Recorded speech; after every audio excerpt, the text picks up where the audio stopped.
Bonjour à tous, aujourd'hui je vous présente en vidéo un lavage intérieur-extérieur Formule Prestige Majordome Auto sur une voiture que j'affectionne particulièrement, l'Aston Martin DBS.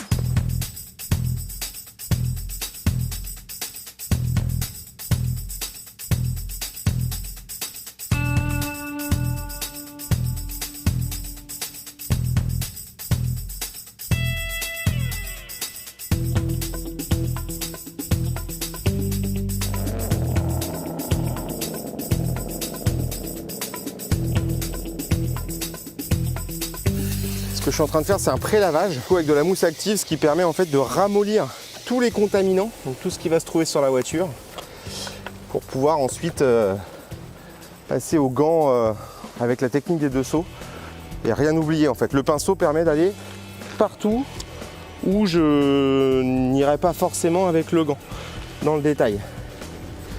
Incroyable cette voiture, il y a du carbone partout, ça allie vraiment sportivité, élégance.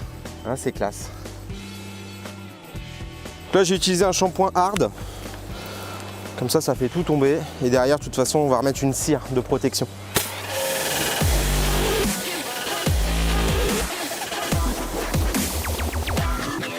Donc là on a fini le pré-lavage. J'ai fait un rinçage. Et là je commence le lavage avec la technique des deux seaux. Où j'utilise un gant en microfibre qui ne raye pas. Au fond du seau, j'ai une grille qui permet de récupérer les contaminants.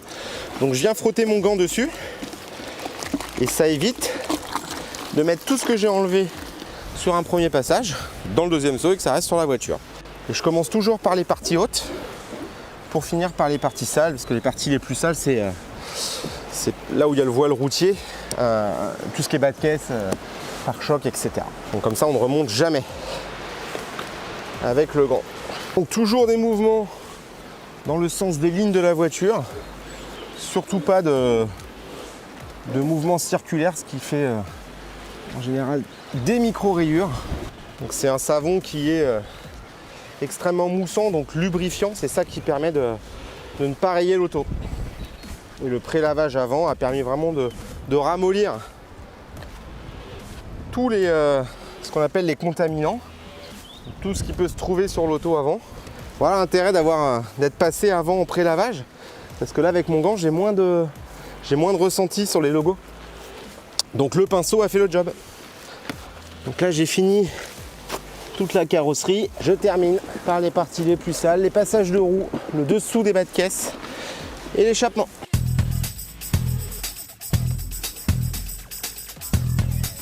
Donc là c'est parti pour le rinçage. Il y a beaucoup de soleil donc ça sèche vite.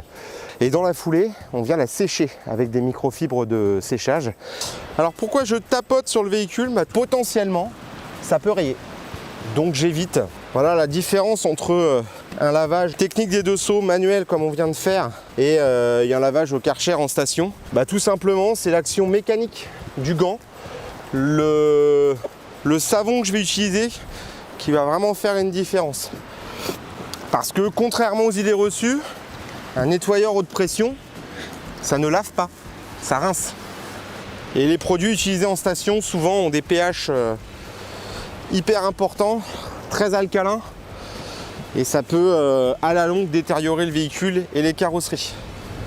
Donc sur des belles voitures comme ça, on va éviter de les abîmer, on en prend soin. C'est un peu le souci, c'est qu'on voit tous les défauts. Et là, j'ai très envie de faire un polissage, donc ce sera l'objet d'une prochaine intervention. Donc là, je vais rentrer la voiture, parce que pour poser la cire, on sera mieux à l'intérieur. Cire naturelle, à base de carnauba. Ça vient s'appliquer en petits cercles, qui permet de voir où est-ce qu'on en a posé. Alors j'appuie pas, hein. Je viens juste étaler la cire, ce qui va me ramener de la brillance et du gloss. Ça, c'est une opération qu'on fera systématiquement après un polissage. Après un polissage, en fait, on a déjà corrigé le vernis. On a enlevé quelques microns de vernis, ce qui permet en fait d'enlever les micro-rayures, voire les rayures. Et donc après, on vient protéger ce vernis. Donc, il y a plusieurs possibilités, soit de la cire ou alors de la céramique.